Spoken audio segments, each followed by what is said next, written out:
June మాసంలో ద్వాదశ రాశి వాళ్ళ మాస ఫలితాల భాగంలో వృషభ రాశి వాళ్ళకి ఈ ఒక మాసం ఎలా ఉందో తెలుసుకుందాం.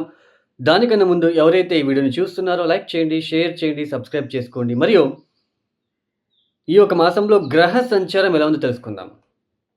ముఖ్యంగా రాహు మీన రాశిలో సంచారం, కేతు కన్యా రాశిలో సంచారం, శని భగవానుడు కుంభరాశిలో సంచారం, గురుగారు వృషభంలోనే సంచారం, కుజుడి మాసమంతా మేషరాశిలో సంచారం, సూర్యుడు జూన్ 15వ తేదీ వరకు వృషభంలో, తదుపరి మిథున రాశిలో సంచారం, శుక్రుడు వృషభ మిథున రాశిలో సంచారం, బుధుడు ఇక్కడ మిథున కర్కాటక రాశిలలో సంచారం.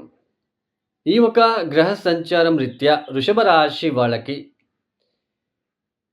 ఈ ఒక మాసంలో ముఖ్యంగా వృషభ రాశి వాళ్ళకి యోగిస్తున్న గ్రహాలు మనకి ముఖ్యంగా లాభస్థానంలో ఉంటున్న రాహు, కొద్దిగా ద్వితీయ స్థానంలో ఉంటున్న కొద్దిగా బుధ శుక్రులు. శుక్రుడు కూడా అస్తంగతమైపోయాడు యాక్చువల్లీ.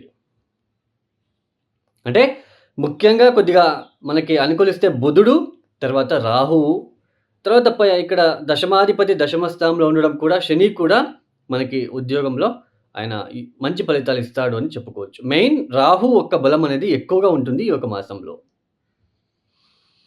ఇక్కడ ముఖ్యంగా జన్మ రాశిలో ఉంటున్న గురువు, పైగా మీ యొక్క రాశ్యాధిపతి అస్తంగతం అవడము, పైగా ఇన్ని రోజులు గత మాసంలో ఏదైతే మే మాసంలో కుజుడు లాభస్థానంలో రాహుతో కలిసి సంచారం, ఇది కొద్దిగా కుజ బలం అనేది ఎక్కువగా ఉండేది. బట్ ఈ మాసం నుంచి అంటే జూన్ నుంచి కుజుడు కూడా బలం అనేది తగ్గుతుంది. ఎందుకంటే వ్యయాధిపతి అయ్యి వ్యయస్థానానికి వచ్చేస్తున్నాడు.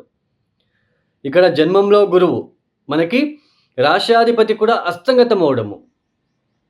ఇక్కడ ముఖ్యంగా శారీరకపరమైన ఇబ్బందులు లేదా ఆరోగ్యపరమైన ఇబ్బందులు వచ్చే అవకాశాలు ఎక్కువగా ఉంటాయి. దీని వలన ఖర్చులు పెరిగే సూచనలు.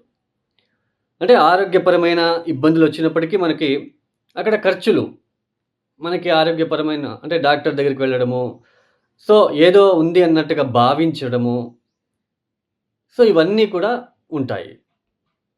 అంటే కొద్దిగా ఆరోగ్యపరమైన ఇబ్బందుల వల్ల ఖర్చులు అధికమవుతూ ఉంటాయి. పైగా వ్యయస్థానంలో ఉంటున్న కుజుడు, వ్యయాధిపతి వ్యయస్థానంలో ఉండడం అనేది అది పెద్దగా అయితే ఆయన స్వక్షేత్రంలో ఉంటున్నాడు. అయినప్పటికీ ఆయన వ్యయాధిపతి కదా, ఖర్చులు ఇవ్వాలి కదా.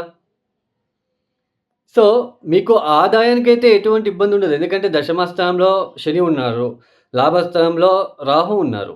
ఆదాయానికైతే ఎటువంటి ఇబ్బంది ఉండదండి. పైగా మీ ఉద్యోగం మీరు చేసుకుంటూ వెళ్తూ ఉంటారు. ఉద్యోగానికి ఇబ్బంది ఉండదు ఇక్కడ.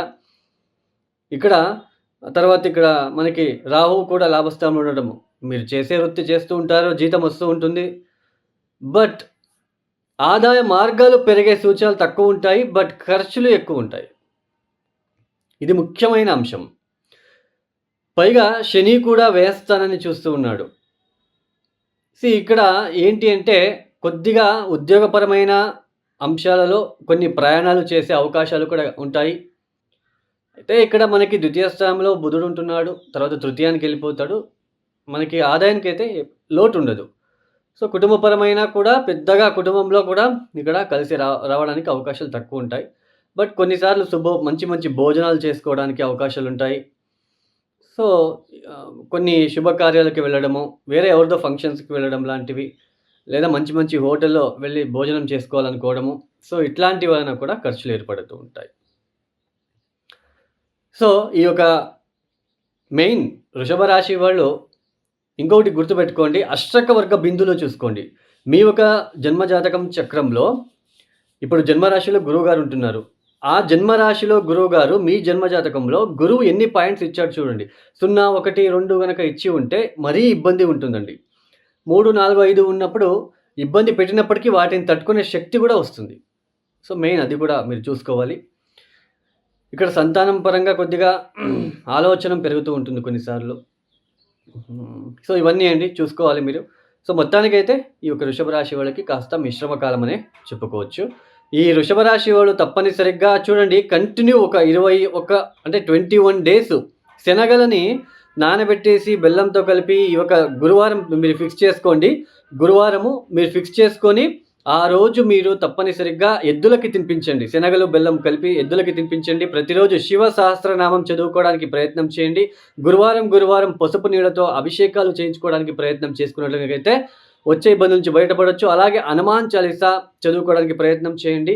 మంగళవారం పూట మీరు సుబ్రహ్మణ్య స్వామికో లేదా ఆంజనేయ స్వామికో దీపం వెలిగించడానికి, దీపాలు పెట్టి రావడానికి ప్రయత్నం చేసుకున్నట్లయితే వచ్చే ఇబ్బందుల నుంచి బయటపడొచ్చు. ఈ యొక్క వీడియో మీకు నచ్చితే లైక్ చేయండి, షేర్ చేయండి, సబ్స్క్రైబ్ చేసుకోండి. సర్వే జనో సుఖినో భవంతు. ధన్యవాదములు.